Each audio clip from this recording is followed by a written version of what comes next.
Nenek kaya ini tidak hati-hati. Dia bawa cucu yang baru 4 tahun ke taman hiburan. Hasilnya anak itu ikuti badut. Tersesat di lautan manusia. Nenek sangat khawatir. Tapi dia juga sudah tebak siapa yang melakukannya. Dia panggil ibu punya cucu datang ke rumah untuk bertanya. Hayun adalah orang yang menyedihkan. Dia adalah yatim piatu. Suami dia juga meninggal karena kecelakaan saat dia sedang lahiran. Ibu mertua karena itu jadi sangat benci dengan Hayun. Mulai sejak itu ambil anak dari dia. Dan dia tidak boleh datang untuk bertemu sama anak. Tapi anak ini adalah tujuan untuk Hayun bertahan hidup. Hilang anak dia ingin bunuh diri. Untungnya di detik terakhir, pria Min-sik datang tepat waktu untuk membantunya. Min-sik dan Han-yu bertumbuh bersama di panti asuhan. Dan dia jatuh cinta padanya. Karena ingin bantu Hayun. Min-sik mencari orang di panti asuhan. Yang Ho ketika keluar dari panti asuhan. Menjadi menantu di keluarga suami Hayun. Tapi dia tidak punya suara di dalam rumah ini. Dengan permohonan Min-sik, dia masih mau bantu Hayun. Dia beritahu Min-sik struktur rumah. Sebelum acara ulang tahun anak itu. Dengan cepat Min-sik pura-pura menjadi tamu untuk datang ke rumah. Datang ke acara ingin bawa anak pergi. Tapi semua tidak segampang itu. Ketika mereka menyamar dan bersembunyi anak itu. Anak itu menangis membuat Coki tanya mereka. Ketua Kim. Ketua Kim. Cepat tangkap dia.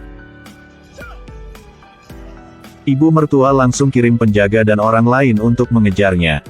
Min-sik sangat sulit untuk membawa anak itu. Kasih ke Hayun dan suruh dia cepat pergi dari sini. Orang punya ibu mertua juga sudah datang. Min-sik sendirian serang 10 orang jelas sangat sulit.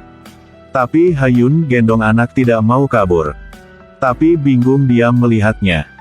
Ketika polisi datang, mereka tangkap Min-sik. Dan bawa anak punya Hayun pergi. Rencana jadi gagal. 3 tahun melalui. Min-sik sedang di dalam penjara. Hayun hanya bisa melihat foto anak tiap hari. Tapi kali ini anak dia tak lihat. Ibu mertua berpikir. Pasti dia dan Min-sik melakukannya. Tahu Min-sik masih di dalam penjara. Semua orang sangat shock. Apakah anak diculik? Kebetulan saat itu, anak sedang di dalam sebuah rumah jelek. Di dalam hutan dekat pantai. Anak sangat ketakutan. Mulut terus panggil nenek. Pada saat itu, anak ini melihat di luar jendela. Ada cahaya cukup buat lihat keluar. Dia keluarkan tangan untuk coba melihat. Akhirnya menemukan ada lubang buat keluar dari situ. Dia berdiri di atas jendela bersiap meloncat ke bawah. Tidak hati-hati kenal paku di papan kayu ini. Membuat kaki dia terluka. Nenek aku mau pulang ke rumah. Anak ini di jalan pulang. Tapi kaki sangat sakit. Menghadapi di tempat yang asing ini. Hati dia ingin hancur. Dia berjalan ke tebing gunung dekat pantai. Akhirnya capek duduk di situ. Kebetulan saat itu, pria yang culik dia balik ke rumah. Dan dia adalah bawahan Jin Ho. Culik anak itu karena dia ambil banyak harta punya pet mertua. Karena itu ingin culik anak itu untuk mengalihkan perhatian ibu mertua. Ketika pria ini melihat anak itu hilang menjadi panik. Dia langsung ke tebing dekat pantai. Melihat kaos kaki ada noda darah dan sepatu anak itu. Bagaimana sekarang? Jadi pria ini melempar semua barang ke laut. Berapa hari kemudian, ibu mertua mendapatkan kabar buruk. Gudang di dekat pantai kebakaran. Di dalam situ ada bantal punya anak kecil. Mereka langsung datang ke sana. Hayun melihat mainan sudah terbakar. Ini adalah barang yang dia buat untuk anaknya. Engmi, jangan masuk ke sana.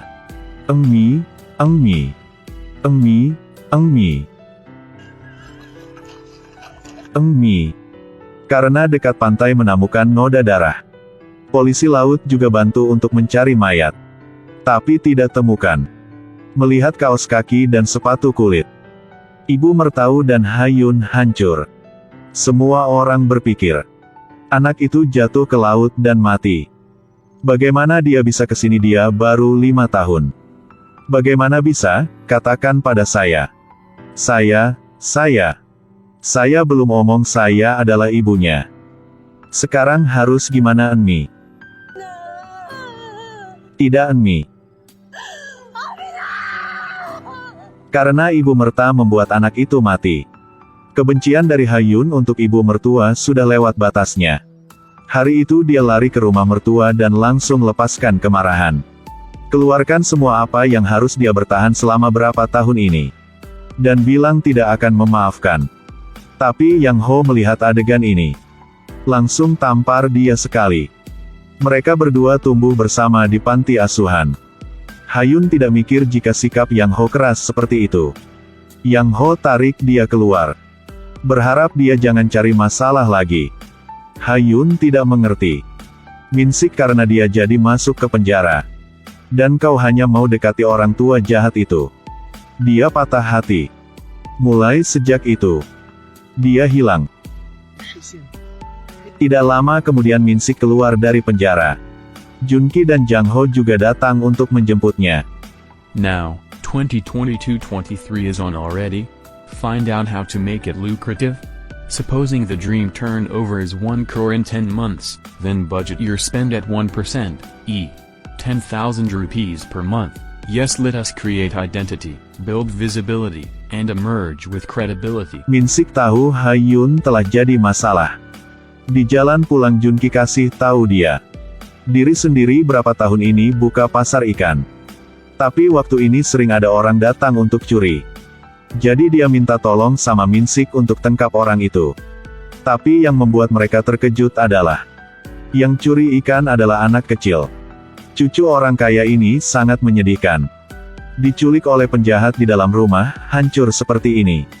Sangat sulit untuk dia bisa keluar dari rumah itu. Karena capek jadi kenal ombak laut. Terdampar di sisi lain. Anak ini dibantu oleh orang baik ini. Ketika dia bangun, melihat dia sedang di dalam ruangan yang penuh kehangatan. Anak laki ini langsung tanya, kau tidak apa-apa kan? Tapi gadis kecil ini menangis. Tidak membuat suara. Tidak ingat nama dia adalah siapa. Anak laki ini dengan baik hati bawa bubur datang. Gadis kecil langsung makan. Nama dia adalah Sungmin, sejak kecil sudah tinggal bersama nenek. Nenek sakit hanya bisa berbaring di tempat tidur. Anak ini tidak punya teman. Merasa sangat kesepian. Sungmin tanya, maukah jadi adik dia? Kau bisa menjadi adikku. Aku ingin bicara dengan kamu. Gadis kecil mengerti, langsung pegang tangan Sungmin. Anak laki-laki ini tidak bisa menahan dan langsung menangis. Kau akan menjadi adikku kan? Benar?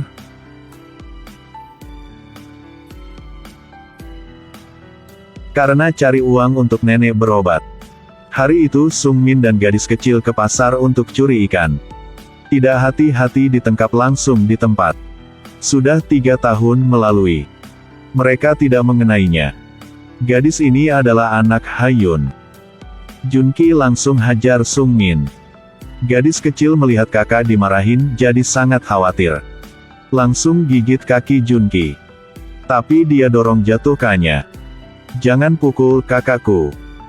Kau curi masih berani, teriaknya. Jangan sentuh adik saya. Bocah jelek ini. Kau tidak mendengar aku omong, berhenti. Minsik sangat sedih. Dia tanya, mereka ada masalah? Sungmin kasih tahu soal nenek sakit. Jadi Minsik baik hati ikut mereka. Mereka sampai ke rumah. Tapi nenek sudah meninggal. Sungmin sangat sedih. Orang yang paling dekat sudah meninggalkan dunia ini. Mulai ke depan dia harus melakukan apa? Hari itu, Minsik dan Junki bantu bocah itu untuk kuburan neneknya. Melihat kedua anak ini tidak punya rumah untuk pulang. Mereka juga tidak mau ke panti asuhan. Minsik tidak tahu harus melakukan apa. Mungkin dia sendiri keluar dari panti asuhan. Dia juga tahu bagaimana rasa ditinggalkan oleh orang lain. Juga mengerti tidak punya orang tua. Masa depan akan sangat sulit baginya. Saat masih ragu, Min-sik memutuskan untuk jaga kedua anak ini. Junki tidak mengerti. Kau belum menikah. Besarkan anak kecil adalah hak yang tidak mudah. Di jalan melihat anak yang menyedihkan kau akan bantu semua. Betul, kalau bisa aku juga mau. Kau kan masih punya anak. Dan aku sekarang merasa sangat kesepian. Melihat senyuman kedua anak ini. Diri sendiri memutuskan untuk tidak bisa tinggalkan mereka. Saat mereka berempat duduk makan. Junki tanya nama mereka. Tahu nama anak laki-laki adalah Junki. Junki sangat terkejut. Nama anak dia adalah Hong Jin. Nama mereka bertiga ada hubungan dengan uang. Mungkin ini adalah takdir dari Tuhan. Melihat adik tidak punya nama, Junki berikan nama Haemi padanya. Haemi dan Sungmin, bagus kan? Adalah jenderal. Adalah jenderal taklukkan 4 lautan. Haemi sangat suka. Kau melihat, anak ini sangat senang. Mereka sedang main bersama. Keluarga kecil yang mereka baru bangunkan. Min-sik ajak anak-anak ke pantai. Dengan cepat sudah 11 tahun melalui. Sungmin dan Haemi sudah dewasa. Berapa tahun ini? Min-sik juga mulai adopsi anak-anak yang lain. Keluarga mereka sangat bahagia. Tiap hari penuh bahagia. Seperti Haemi. Mereka berempat punya nama baru. Yang paling kecil adalah Junho. Dia belum sekolah. Tiap hari akan ikuti Haemi. Yang kedua rambut keriting ini adalah Minchon. Karena wajah dan kulit dia jadi setiap dipukul. Dan kedua anak ini saat baru datang adalah saudara. Gadis kecil ini adalah Hakyung. Dan anak laki adalah Junsuk, karena Haemi bukan kakak kandung. Semua diadopsi. Sangat susah untuk ajarin mereka. Haemi sebagai kakak paling tua di rumah ini. Bertanggung jawab untuk bersihin rumah dan makanan tiap hari. Di usia muda, sudah harus bantu keluarga. Tapi dia tidak pernah marah atau menyesal. Bisa bantu ayah untuk jaga adik-adiknya. Sudah cukup bahagia untuk Haemi. Berapa tahun melalui. Min-sik dan Junki pulang dari laut. Demi bertahan hidup. Tapi waktu ini di laut muncul 2 kapal gede. Karena 2 kapal ini. Penangkapan ikan skala besar adalah perilaku ilegal. Sangat mempengaruhi kehidupan orang-orang di sini.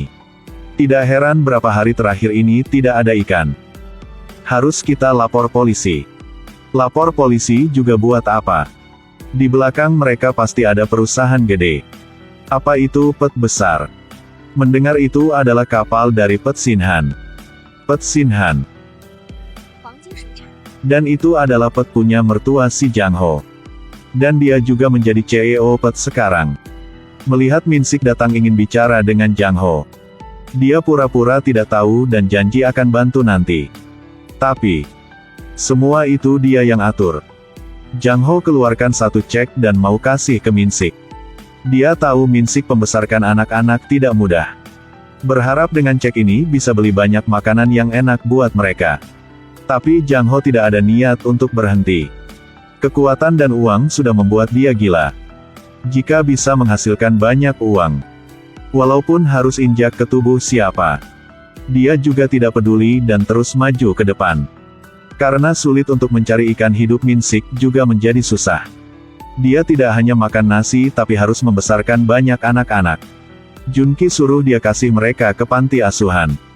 Karena Haemi tiap hari harus bawa adik ikut ke sekolah. Sangat capek. Semua kata-kata itu terdengar sama anak ini. Dia sedih pergi keluar. Dan bawa tas kecil punya dia. Tinggalkan 1 surat dan langsung pergi. Kakak, aku akan baik-baik saja. Dadah.